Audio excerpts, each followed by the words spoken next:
സംഘടനകളാണെങ്കിലും വ്യക്തികളാണെങ്കിലും പ്രസ്ഥാനങ്ങളാണെങ്കിലും ഒക്കെ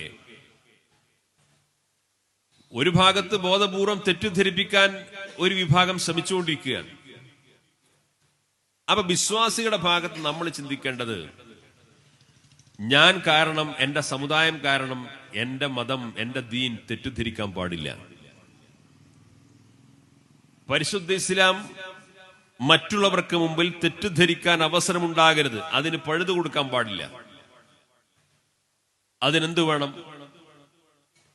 ഒന്ന്, ഞാൻ പരമാവധി ഇസ്ലാമിക വിശ്വാസത്തിന്റെ വിധിവിലക്കുകൾക്ക് വിധേയമായി ജീവിക്കാൻ പരിശ്രമിക്കണം.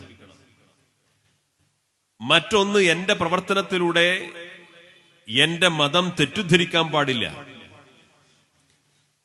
അപ്പൊ സ്വാഭാവികമായും എന്റെ പരിശുദ്ധമായ ദീൻ തെറ്റിദ്ധരിക്കാൻ സാഹചര്യം ഒരുങ്ങുന്ന ആശയങ്ങൾ കടന്നു വന്നാലും, ആശയ പ്രചരണങ്ങൾ കടന്നു